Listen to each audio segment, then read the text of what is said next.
Welcome to iDream. YouTuber హర్షపై సైబరాబాద్ లో Narsingi police station లో కేసు నమోదైంది. అందులో బొంబాయి చెందిన ఒక అమ్మాయి తనను హర్ష మోసం చేశాడంటూ, డబ్బులు తీసుకున్నాడంటూ ఒక ఫిర్యాదు ఇచ్చారు. ఈ ఫిర్యాదు మేరకు అతనిపై 376, 354 తో పాటు బెదిరింపు సెక్షన్ కూడా నమోదు చేస్తున్నట్టుగా తెలుస్తుంది. అయితే హర్ష మాత్రం చాలా క్లారిటీగా చెప్తున్నారు. తనకి ఆమెకి ఎలాంటి రిలేషన్ లేదు, కేవలం ఫ్రెండ్స్ మాత్రమే.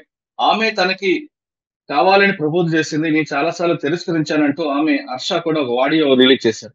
ఆడియోలో వచ్చి వింటుంటే మాత్రం ఖచ్చితంగా ఆ అమ్మాయి ఇతను ఫోర్స్ చేస్తున్నట్లుగానే ఆడియో ఉంది. ఒక్కసారి ఆడియో విందాం. ఇఫ్ ఐ టెల్ యూ మనం ఎక్కడికైనా బయటకు వెళ్దామంటే యూల్ బి లైక్ నో, పనులు ఉంటాయి, ఎందుకు బయటకు పోవాలి అంటే you are like that. But అలా కూడా కాదు, that you will be like interested. ఏం చేద్దామని అనుకుంటున్నావు జీవితం చెప్పు. ఎంత ఎంత రసికరాజు రాకుండా ఉండం అంటే ఎలా పాసిబుల్? అది ప్రేమించాలి మనసులో లేదా? అలా ఏం లేదు కానీ మరి ఇప్పుడు అడుగుతావు, ఇప్పుడు చేద్దాము, ఇప్పుడు ఏంటి? ఇప్పటి వరకు హర్ష రిలీజ్ చేసిన ఆడియోని మనం విన్నాం. విన్న తర్వాత కూడా హర్ష సంబంధించిన వాళ్ళు, అంటే అమ్మాయి బాధితురాలకు సంబంధించిన వారు కూడా ఒక వీడియో రిలీజ్ చేశారు. హర్ష ఆ అమ్మాయి కలిసి ఒక దగ్గర ఉన్నట్లుగా ఒక సీసీటీవీ ఫుటేజ్ కూడా పంపించారు. ఇది మరోవైపు జరుగుతుంటే, సో హర్ష అన్న వ్యక్తి ఏ విధంగా అమ్మాయి పరిచయం అయ్యారు, హర్ష నిజంగా అతని మీద అమ్మాయి మీద రేప్ చేశారా లేదా, లేదంటే గతంలో జరిగినట్లుగా హర్ష కింద స్థాయి నుంచి వచ్చి ఈ స్థాయికి బాగా ఫేమస్ అవడం వెనక కుట్ర ఎవరైనా పని అతను ఏదో రకంగా డ్యామేజ్ చేయాలి ఇంటెన్షన్ తోనే కుట్ర పన్నారనే విషయం అంతా మాట్లాడడానికి హర్ష తరపు న్యాయవాది విజయవాడ నుంచి తాడికొండ చిరంజీవి గారు ప్రస్తుతం అంత ఉన్నారు. ఆయన అడిగి ఈ కంప్లైంట్ కాపీలో ఏం జరుగుతుంది, ఏ సెక్షన్స్ వస్తుంటాయి, హర్ష యొక్క వెర్షన్ ఏంటి విషయాన్ని సార్ అని తెలుసుకుందాం. సార్ నమస్తే అండి. నమస్తే మురళీధర్ గారు. సార్, ఇప్పుడు కేసు అంతా చూస్తున్నాం. హర్ష మీద గతంలో కూడా ఇటువంటి విధంగానే చాలా మంది యూట్యూబర్స్ దాడి చేసి అతను ఏదో రకంగా డిఫెమ్ చేయాలనే విషయాన్ని మనందరూ కూడా గమనించాం. ఇప్పుడు ఈ కేసు తీసుకుంటే అమ్మాయి చాలా స్పష్టంగా 2022లో తనకు పిలిపించి మొత్తం మంది కలిపి తనపై అత్యాచారం చేశాడని అంటూ కొన్ని సెక్షన్లు కూడా ఆమె కంప్లైంట్ లో చాలా స్పష్టంగా చెప్తున్నారు. ఆవిడ blackmailing, sexual assault, rape, cheating, extortion, defamation అంటే ఇన్ని రకాల సెక్షన్లు, ఇన్ని రకాలుగా తనను వేధించాడు. కాబట్టి ఇవన్నీ కూడా ఇంప్లిమెంట్ అవుతాయంటూ హర్ష మన బాధితురాల తరపున అడ్వకేట్ గారు పోలీస్ స్టేషన్ ఫిర్యాదు ఇవ్వడం, ఆ కంప్లైంట్ కాపీలో డీటెయిల్ గా ఉంది.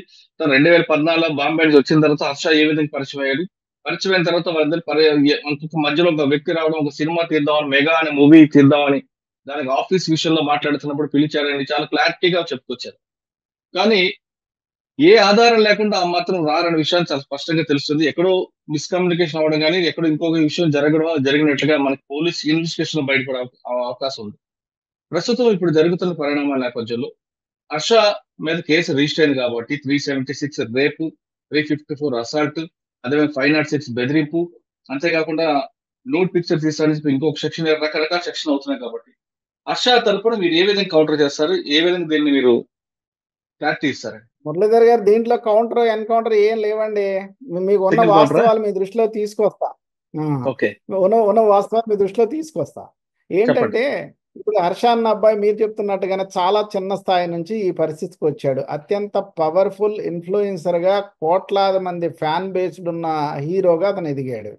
ఇప్పుడు వాళ్ళు రాసిన కంప్లైంట్ లో ఇప్పుడే మా చేతికి వచ్చిన ఈ కంప్లైంట్ ని చాలా స్పష్టంగా చదివితే వాళ్ళే చెప్తున్నారు 2022 సంవత్సరంలో ఒకళ్ళ ద్వారా హర్షాన్ని వెళ్ళి కలిసామని. ఇప్పుడు ఎవరైతే ఒక టీవీ యాంకర్ తీసుకెళ్లి పరిచయం చేసిందో అప్పుడు యూట్యూబ్లో ఒక వీడియో డ్యాన్స్ చేయడానికి వెళ్ళిన వీళ్ళు హర్ష ఒప్పుకోలేదు, అలాంటివి నేను చెయ్యను అని చెప్పాడు. ఎప్పుడు మళ్ళీ నెక్స్ట్ వాళ్ళు ఒక సినిమాకి ఇతని ఫ్యాన్స్ ని, ఇతని ఇన్ఫ్లుయెన్స్ ని వాడుకొని సరే ఒక సినిమా చేద్దామన్న ఒక ఉద్దేశంతో హర్ష దగ్గరికి వీళ్ళు వచ్చారు.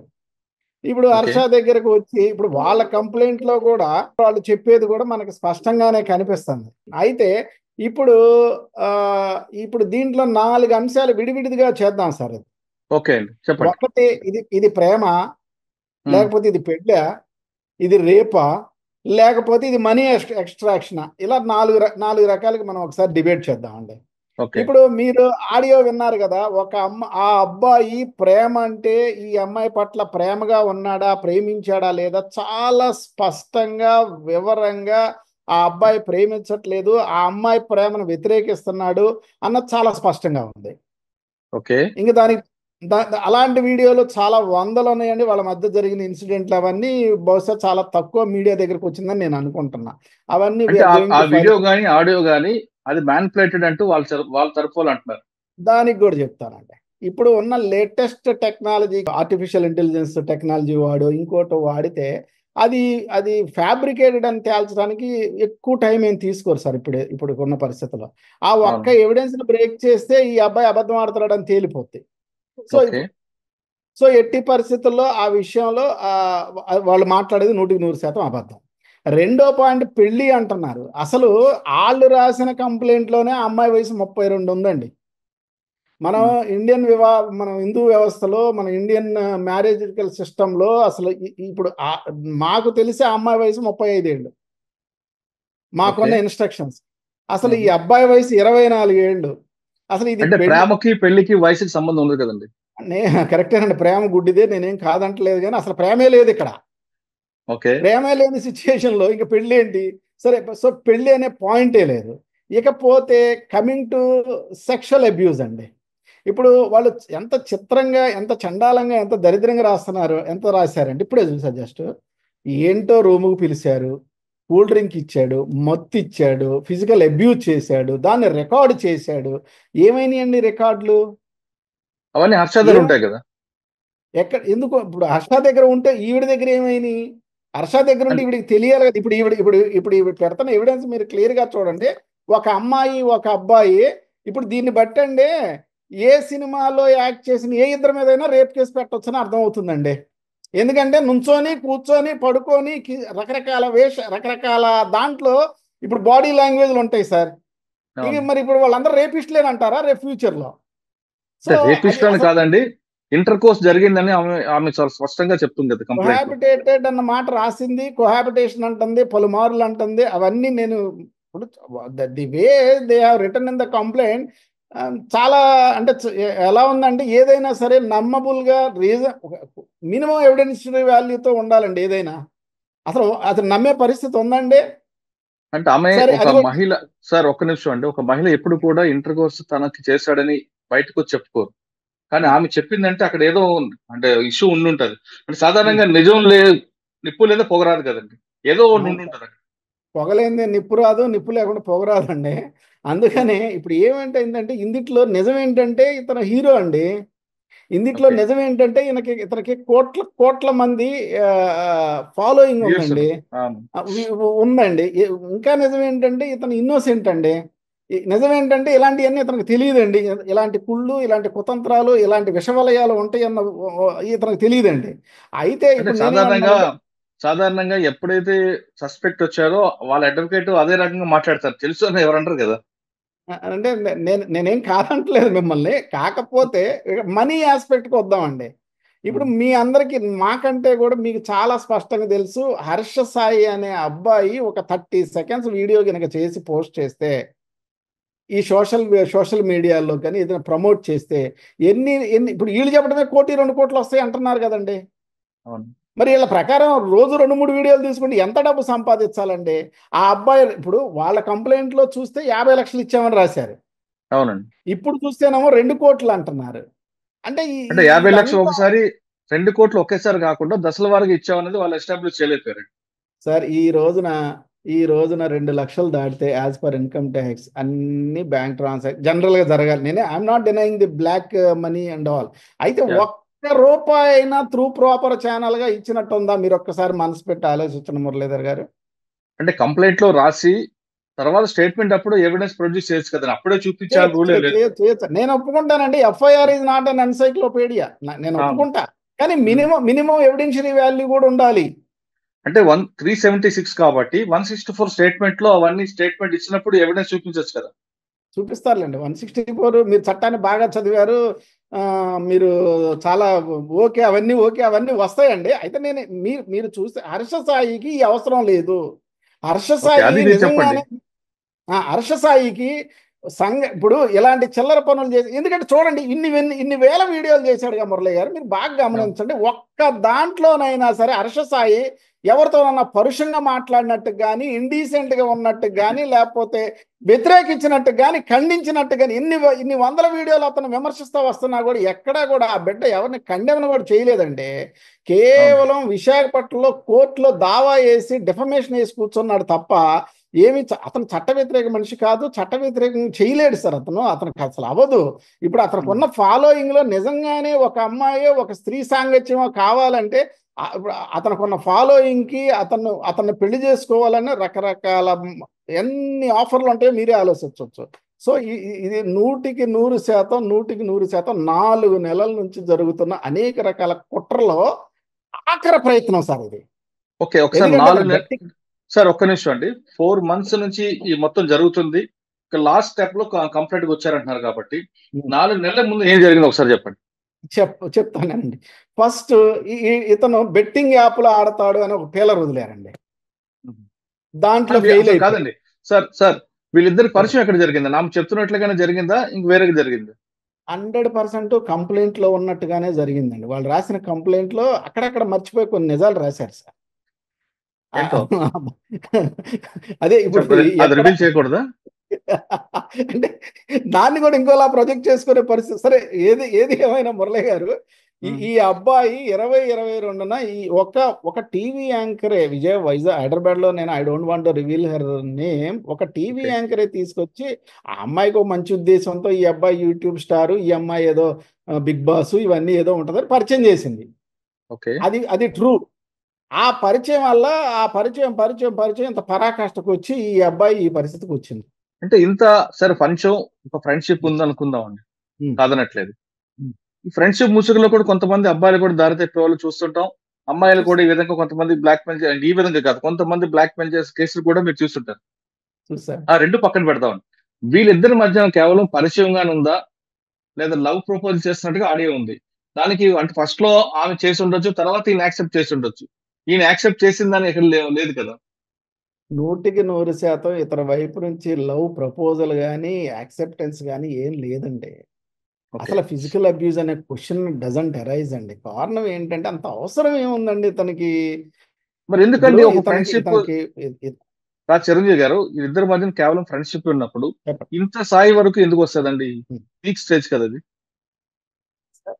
సార్ ఇది it is a part of money extraction అండి. రైట్. ఏమిటి ఎక్స్ట్రాక్షన్ అంటే, ఇప్పుడు ఈ అమ్మాయి బిజినెస్ అంటున్నారు కదండి. ఏమిటి బిజినెస్ అండి? ఇప్పుడు ఈ అమ్మాయి చేసే బిజినెస్ ఏంటి? మీ దృష్టికి ఏమన్నా వచ్చిందండి? ఇప్పుడు చాలా డిబేట్లు జరుగుతున్నాయి. ఇప్పుడు ఏం బిజినెస్ చేస్తుందంటారు అసలు? ఏం బిజినెస్? ఏదన్నా మామూలుగా ఏదన్నా క్లాత్ బిజినెస్ చేస్తుందా, లేకపోతే ఇంకేమైనా కన్స్ట్రక్షన్స్ లో ఉందా? దేంట్లో ఉంది? ఈవిడ అపర కోటీశ్వరరాలు, ప్రొడ్యూసర్ ఎందుకు చేస్తుంది అనేది ఇంకొక వితండవాదం కదా అంటున్నారు. అసలు ఈ అమ్మాయి తిరిగే కారు ఏంటి, ఉండే ఇల్లు ఏంటండి? ఈ అమ్మాయికి ఏమైనా హైదరాబాద్లో ఏమైనా సొంత ఆస్తులు ఉన్నాయా? పోనీ ఇంతకు ముందు ఏమన్నా ఘనమైన చరిత్ర ఉండి ఒక అద్భుతమైన సినిమా ఏమన్నా తీసిందండి ఈ అమ్మాయి? పోనీ ఏమైనా వెబ్ సిరీస్ చేసిందా? సినిమా నిర్మాత అవ్వాలంటే డబ్బులే అవసరం లేదండి, బాగా లేదంటే మంచి నేను ఎగ్రీ చేస్తానండి. డబ్బులే ఉండక్కర్లేదు. ఇప్పుడు ఆ డబ్బులు లేని తనం ఉంది ఇప్పుడు ఇక్కడ.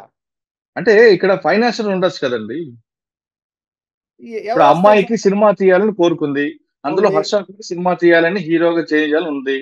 మెగా ఆ సినిమా హిట్ అయితే డబ్బులు వస్తాయి, ఆ ఫైనాన్స్ అన్ని తీర్చొచ్చు అని ఒక ఇంట్రెస్ట్ ఉండొచ్చు సార్. కానీ ఇప్పుడు ఆ అమ్మాయికి సరిపడిన దీంట్లో ఆ అమ్మాయి దగ్గర మినిమం పెట్టుకునే డబ్బులు కూడా కనపడిన పరిస్థితి అండి. ₹1,00,00,000 ఇస్తానన్న అమ్మాయి చిల్లిగా ఇవ్వలేదు.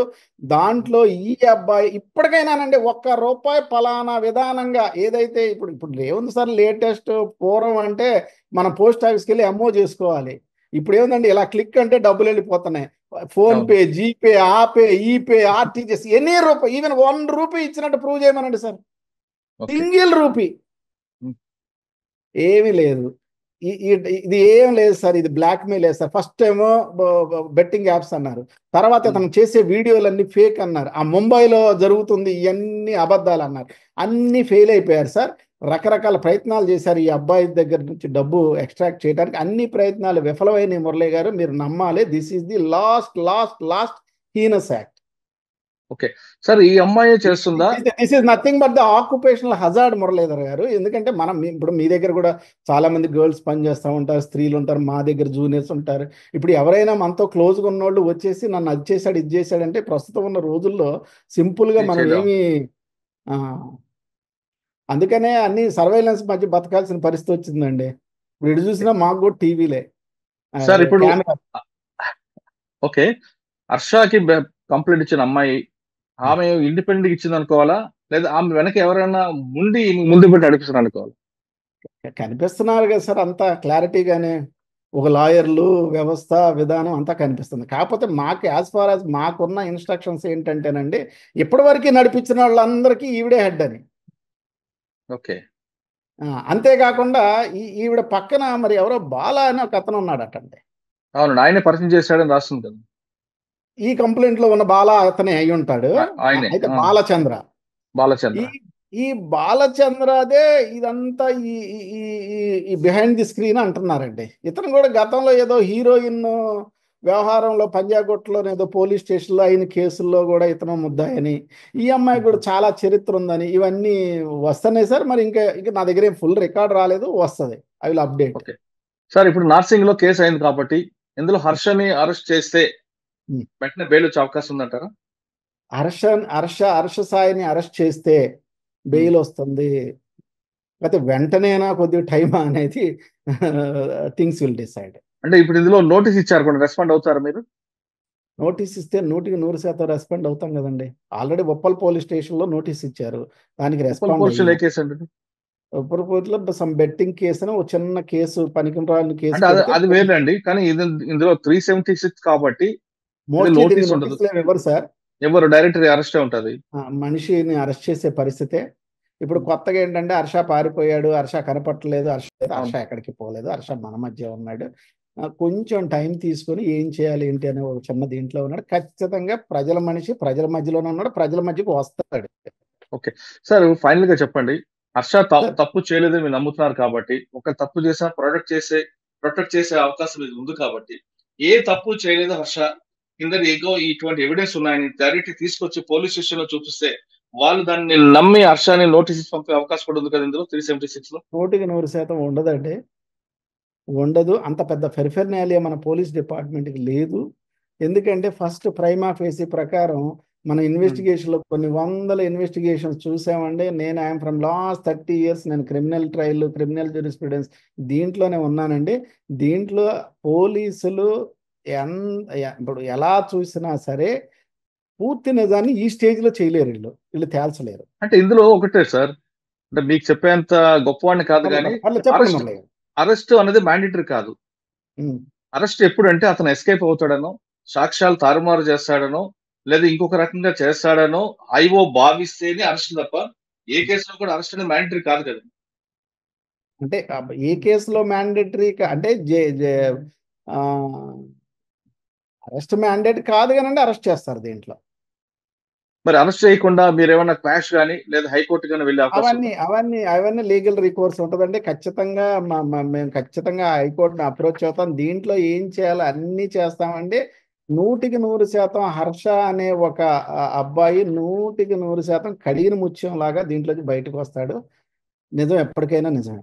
వాళ్ళు ఏదైతే అబద్ధాన్ని అరిచేతిలో పెట్టుకొని నిజంలా చూపించే ప్రయత్నం ఏదో ఉందో అది ఎల్లకాలం సాగదండి, కొద్ది కాలం తప్ప అంతకు మించి ఏం కాదు. సరే, మీరు అన్నట్లుగానే హర్ష కడిగి ముత్యంలో బయటకు వస్తాడని నమ్ముదామండి. కానీ ఈ మధ్యకాలంలో హర్షకి జరగాల్సిన డ్యామేజ్ జరుగుతుంది మన సిస్టమ్ లో సార్. ఒక్క నిమిషం సార్, మన సిస్టమ్ లో కన్వెన్షన్ రావడం వేరు కానీ ప్రాసెసింగ్ పనిష్మెంట్ ఎక్కువ జరుగుతుంది. ఇప్పుడు అరెస్ట్ తప్పిపోయాడు, మిస్ అయ్యాడు, ఇవన్నీ కూడా జరుగుతాయి. ఆయనకున్న ఫాలోవర్స్ ఫీల్ అవుతారు, వాళ్ళ ఫ్యామిలీ వాళ్ళు కూడా ఫీల్ అవుతారు, ఒక సోషల్ పనిష్మెంట్ కూడా వస్తుందండి. ఇంత జరిగిన తర్వాత కూడా ఆ అమ్మాయి, అంటే కేవలం ఆ అమ్మాయి గురించి కాదు, కేసు వీగిపోయింది అనుకోండి ఫర్ ఎగ్జాంపుల్, అప్పుడు హర్ష లాంటి వాళ్ళు ఏం చేయాలండి? హర్ష లాంటి వాళ్ళు దీంట్లో లీగల్ రికోర్స్ ఉందండి. హర్షాన్ని ఎవరైతే బదనాం చేయాలనే ప్రయత్నం చేస్తున్నారో వాళ్ళందరి మీద లీగల్ యాక్షన్ ఖచ్చితంగా ఉంటుంది. హర్ష ఎవరిని వదిలిపెట్టే రకం కాదు, వదిలిపెట్టడు. కాకపోతే అసలు ఎప్పటికే వీళ్ళ మీద ఈ థ్రెట్ల మీద వీటన్నిటి మీద కూడా ఒక క్రిమినల్ కేసులు కూడా పెట్టుండాల్సిన పరిస్థితే, కానీ ఆడపిల్లలు చూస్తా చూస్తా అంత అవసరం ఉండదు, ఇంత తెగిస్తారు, ఇంత అబద్ధాలతో మాట్లాడతారన్న అంచనా రాలేకపోవడం వల్ల జరిగిన ఉపద్రవం తప్ప ఇంకోటి ఏం లేదు మురళి గారు. హర్ష ఇప్పుడు ఇది పార్ట్ ఆఫ్ లైఫ్ అండి, తప్పదు. సార్ అప్పుడు అమ్మాయి విషయం పక్కన పెడితే, అమ్మాయి వెనక ఎవరున్నారో ఆ కాన్స్పరెన్సీని బయట తీసుకురావాలని మీరు కంప్లైంట్ డాక్ చేయొచ్చు కదా. మేము ఖచ్చితంగా ఆల్రెడీ విశాఖపట్నంలో ఇప్పుడు వెనక శక్తుల మీద చేసామండి, ఈ అమ్మాయి మీద చేయలేకపోయాం. ఓకే, దానివల్ల కొంత కంట్రోల్ కూడా. చెప్పండి సార్. ఓకే, ఫైనల్ గా మీరు చెప్తారు హర్ష ఖచ్చితంగా కడిగి ముచ్చలో బయటకు వస్తాడు. 100% అండి, 100% దగదగ మెరిసే మెరుపులతో హర్ష బయటకు వస్తాడు. ఈ తప్పుడు కేసు హర్షని ఏం చేయలేదు, తాత్కాలికంగా ఇబ్బంది మాత్రమే పెట్టగలదు. తాత్కాలిక ఇబ్బంది మాత్రమే అంటున్నారు చిరంజీవి గారు. ఇది ఎప్పటికైనా కడిగిన ముచ్చలా బయటకు వస్తారు, అంతవరకు హర్ష అభిమానులు ఎవరు బాధపడడం కానీ వేరే వేరే ప్రయత్నాలు చేయొద్దు అంటూ చిరంజీవి గారు చెప్తున్నారు. ఇటువంటి కేసులు తీసుకుంటే టోటల్ గా కన్విక్షన్ ఎప్పుడు వస్తుంది, శిక్ష పడతాదా లేదా అనేది పక్కన పెడితే, ముందు ఈ ప్రాసెస్ పనిష్మెంట్ మాత్రం ఖచ్చితంగా ఎవరైనా ఎదుర్కోవాల్సిన పరిస్థితి కనిపిస్తుంది. కేసు నమోదు అవ్వడం, తర్వాత మీడియాలో రావడం, తర్వాత మీడియా ప్యారల్ గా వాళ్ళు కూడా ఇన్వెస్టిగేషన్ చేయడం, తర్వాత పోలీస్ కస్టడీ తీసుకోవడం, ఈ ప్రాసెస్ లో మాత్రం ఆ బాధితుడు అంటే ఆ హర్ష మాత్రం శిక్ష అనుభవించాల్సిందే. అందులో మాత్రం ఎలాంటి డౌటే లేదంటూ చిరంజీవి గారు చెప్తున్నారు. నా పూర్తి మై లిటిల్ లీగల్ ఎక్స్పీరియన్స్ తో మీకు చెప్తా మురళి గారు, ఈ హర్ష కేసు ఈ భారతదేశ చరిత్రలో ఒక ల్యాండ్ మార్క్ జడ్జిమెంట్ అవుద్దండి. అన్ని రకాలుగా ఇబ్బందులు పెట్టారు ఇతన్ని. ఓకే, అన్ని రకాలుగా మీకు సివిల్ డిఫమేషన్, క్రిమినల్ డిఫమేషన్ ఎవరిని వదిలే ప్రసక్తి లేదండి. హర్ష కేసు కూడా ఖచ్చితంగా ల్యాండ్ మార్క్ అవుతుంది. అంతేకాకుండా రేపు కేస్ స్టడీగా కూడా మిగిలిపోయే అవకాశం కనిపిస్తున్నట్టు తాటికొండ చిరంజీవి గారు చెప్తున్నారు. ఇది హర్ష టాపిక్ లో తాటికొండ చిరంజీవి గారు ఎక్సలెంట్. వచ్చే వారం మరో ఇష్యూలో మళ్ళీ కలుద్దాం. అంత నమస్తే. Thank you sir, thank you very much.